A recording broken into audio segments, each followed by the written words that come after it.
Hitting the gym isn't gonna change you. Getting more money isn't gonna change you. And getting more girls won't change you either. Nothing you do will actually change you into your desired self unless you do this one thing: shifting your identity. Why? Well, because real change occurs the moment you change your own perception of yourself.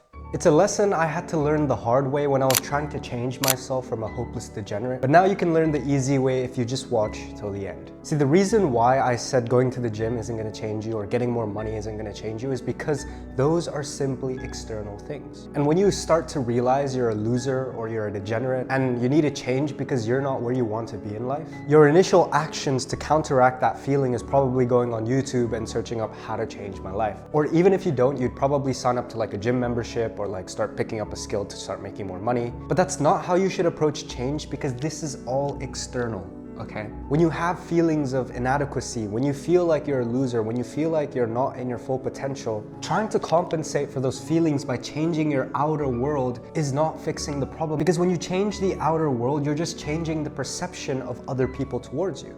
And this way of change is only going to result in failure and disappointment. And if you don't believe me, there's actually this story of these people that go to get plastic surgery because they're not satisfied with their looks. Whenever they look in the mirror, they think they're ugly, they think they're not good looking, obviously, right? So this psychologist interviews these people before they do plastic surgery, and they tell them like, oh no, I'm not satisfied with my looks, I'm this, I'm that. But then what's interesting is after they do plastic surgery, the psychologist interviews them again, and surprisingly, these people felt the exact same way about themselves.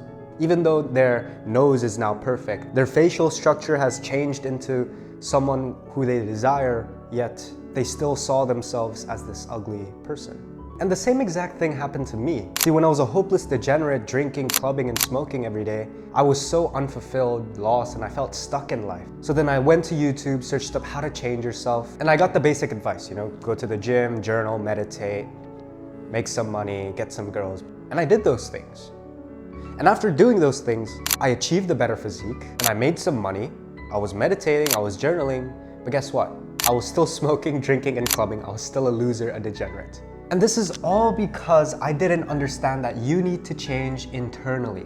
To repeat, real change occurs the moment you change your own perception of yourself. So then how do we change internally? Well, we first need to look at the clues. Before you decided to dive into this journey of change, you probably thought to yourself, I'm a loser. I'm not where I want to be in life. I'm wasting my potential. I'm skinny. I don't have girls. I don't have money, blah, blah, blah. But what do these words actually say about yourself? Well, they're actually communicating fear. A fear of failure, a fear of wasted potential, a fear of inadequacy, a fear of judgment, a fear of rejection. See, fear is the ultimate reason why you feel these things, and it comes in the form of wounds. Because if we boil it down to the roots, if someone says, I'm a loser, if you take that statement at face value, someone would tell him to stop being a loser by doing things a loser wouldn't do. But the reality behind the statement, I'm a loser, is actually a fear of inadequacy. He feels inadequate and he doesn't want to anymore.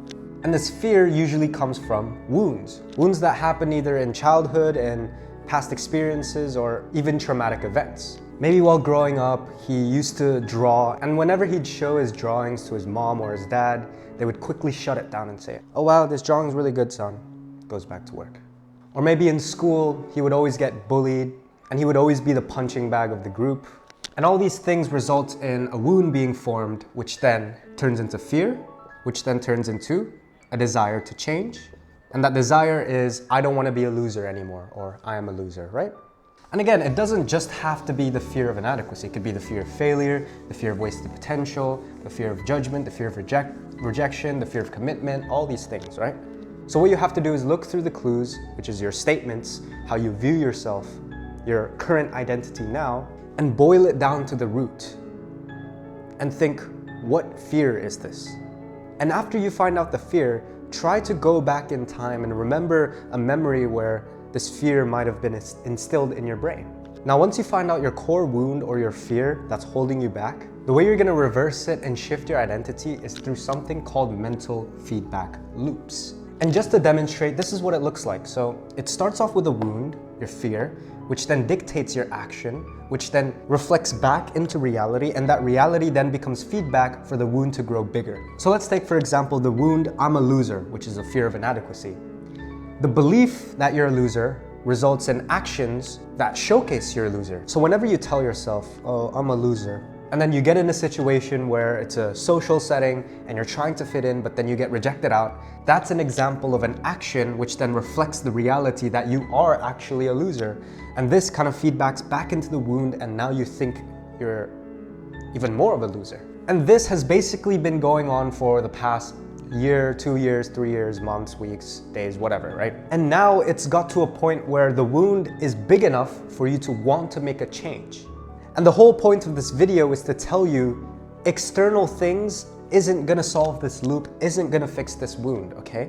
Trying to combat an internal wound externally, having a 5-inch gaping wound in your forearm but wearing long sleeves just to cover it up. Like, it's still gonna be bleeding, it's still gonna hurt like shit. You're just covering up with a long sleeve, nothing is changing. So then what's the first step? Well, the first step is to be aware of the wound, okay? Find out what the wound is. And that's exactly what we did a few minutes ago. Now, step 2 is to apply the mental feedback loop. So once you're aware of the wound, I want you to draw this mental feedback loop in your notes, in your book, or on a piece of paper. So again, it starts with the wound, and it's a semicircle, which has action on the top, and then reality as the result, and then another semicircle, which is your feedback. Now, step 3 is where the change happens. I want you to replace the belief, which is the wound, into a new one. So for example, if the wound is I'm a loser, which is a fear of inadequacy, maybe a lack of self-worth, I want you to change that wound or change that belief into I'm a winner, okay? So for example, if you think you're a failure, say I'm a winner. If you're a loser, I'm a winner. If you think you can't get girls, then say I can get girls. I want you to reverse the label you have on your identity. And after you replace the belief, only then can you start focusing on step 4, the external actions. So if you want to change your belief that you're a winner, what action could you take that reflects in reality that you are indeed a winner? Because right now you've been thinking to yourself that you're a loser, and you've been taking actions that reflect that you're a loser, which then feed back into you're a loser. But if the new belief is I'm a winner, what action could you take that reflects back that you're a winner, which then feedbacks into you're a winner? And when you use mental feedback loops, you don't have to search up on YouTube, oh, how to change. What actions should I take? I don't know what to do. I want to change, but I don't know what to do. Well, once you understand the wound and once you understand the belief that you need to shift, then the external action you have to take is simply just reversing this wound you have. So if the new belief is I'm a winner, what would a winner do? They would win. How do you win?